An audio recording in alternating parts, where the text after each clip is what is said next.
In the fast-paced streets of New York City, where the bright lights of Times Square never dim and dreams are chased around every corner, Sarah Mitchell seemed to have conquered it all.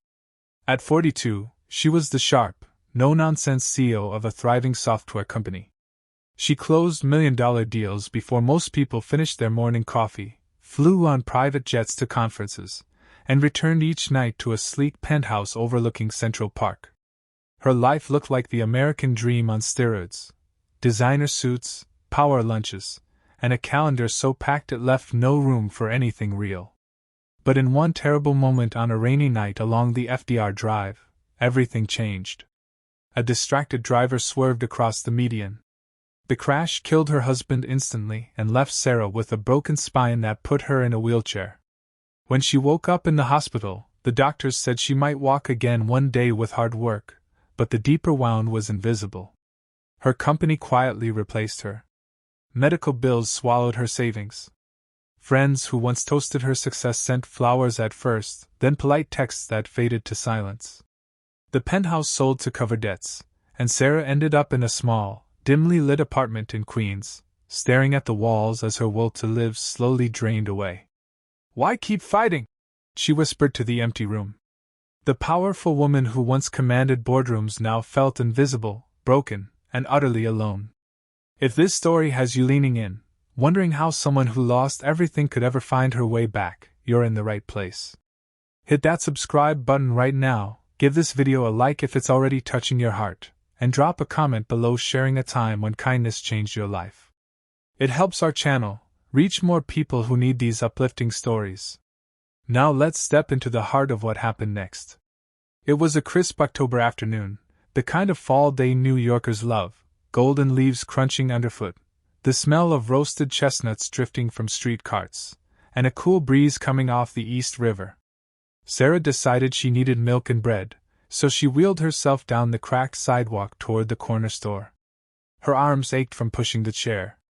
A sudden gust knocked over a trash can, spilling garbage across her path.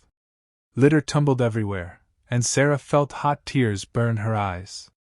She couldn't even manage this tiny errand. Everything felt too heavy. That's when Mike and his 8-year-old daughter Lily appeared. Mike was a 35-year-old construction worker with calloused hands and a quiet strength you could feel in his gentle voice. He had been raising Lily alone for 3 years, ever since his wife died from a sudden illness. Money was always tight. He worked long shifts building high-rises across the boroughs, but he still made pancakes on Saturday mornings and never missed Lily's school plays. Lily, with her bouncing pigtails and bright red coat, spotted Sarah first. "Daddy, she needs help," she called out. Mike didn't hesitate. He jogged over, righted the trash can, and scooped up the spilled trash without a word of complaint. "No big deal," he said with a warm smile that reached his blue eyes. "Happens to everybody. Need a hand getting to the store?" Lily grinned shyly and added, "We can be your helpers today." Sarah almost snapped that she was fine. Pride had built her entire career. But something in Lily's innocent sparkle stopped her. "Okay," she said quietly. "Thank you." What began as a simple sidewalk rescue became the beginning of something life-changing. Mike started showing up after his shifts, often with Lily in tow and a small bag of groceries. "Figured you could use these," he'd say, never making her feel like charity. He fixed her leaky kitchen faucet one evening while Lily colored at the table and chattered about her day, soccer practice, spelling tests, and how she wanted to be a teacher when she grew up. Sarah listened, and for the first time in months, she laughed at Lily's silly impressions of her teacher. As the weeks passed, their visits grew longer. Mike listened while Sarah poured out her story, the boardroom battles, the late nights that cost her a real marriage, the crushing emptiness she felt even when she had everything. Mike shared his own struggles too, the lonely nights after losing his wife, the fear that he wasn't enough for Lily, the way her giggles pulled him through the darkest times. "Life knocks us flat sometimes," he told her one evening over simple spaghetti they cooked together. "But kindness is what helps us stand back up. It doesn't cost a dime, but it changes everything." Lily's pure heart made the biggest difference. She drew pictures of Sarah as a superhero in a wheelchair racing toward a bright sun. She turned physical therapy exercises into games. Race you to the couch! And gave Sarah the tightest hugs when the pain got bad. One chilly November afternoon, as Thanksgiving decorations went up around the neighborhood, Sarah felt the old despair creeping back.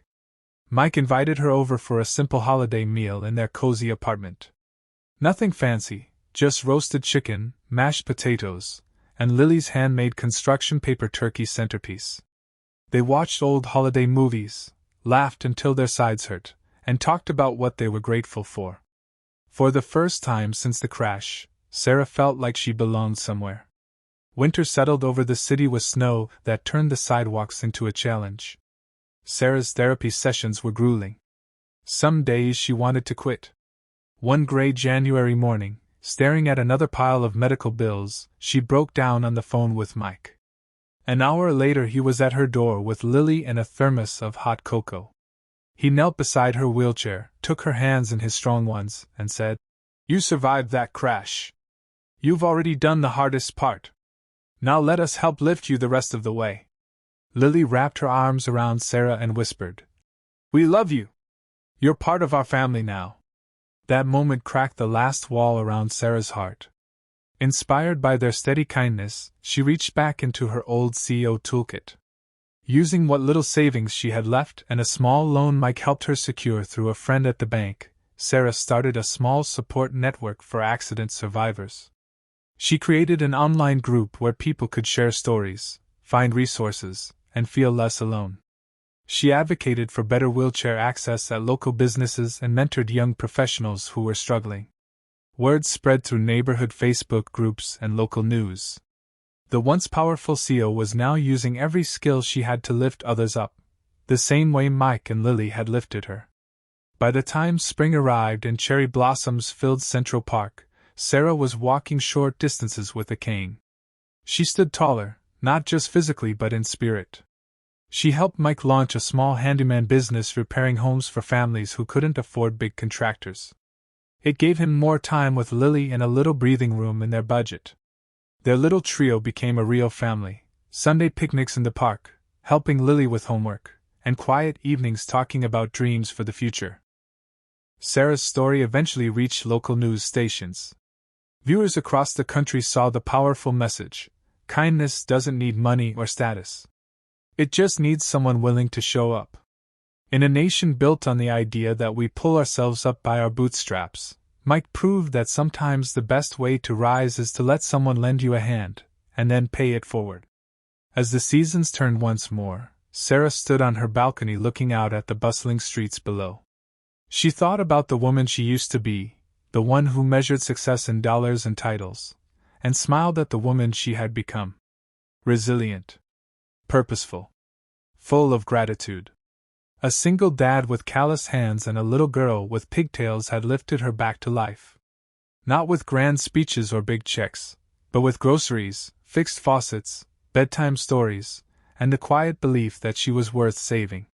In our busy American lives, rushing to work, juggling school drop-offs, scrolling through endless feeds, it's easy to miss the quiet heroes around us. But imagine what could happen if we all chose kindness like Mike did. Hold the door for a stranger. Check on an elderly neighbor. Listen to a coworker who's having a hard day. Take your kid to visit someone who feels forgotten. These small acts ripple outward. They turn strangers into family. They turn despair into hope. They turn ordinary days into the kind of stories that remind us why we're here. Sarah's journey proves no one is too broken to be lifted. No act of kindness is too small to matter. Whether you live in a skyscraper in Manhattan or a quiet suburb in the Midwest, you have the power to change someone's world today. So look around. Who needs a hand? Who needs to hear they matter? Be the single dad in someone else's story. Be the reason they find their way back to life. Thank you for watching this heartfelt story of kindness. If it moved you, share it with someone who might need it right now. Subscribe for more inspiring tales, and remember, in a world that can sometimes feel cold and divided, your warmth can light the way for someone else. Let's keep spreading kindness, one smile, one helping hand, one loving choice at a time.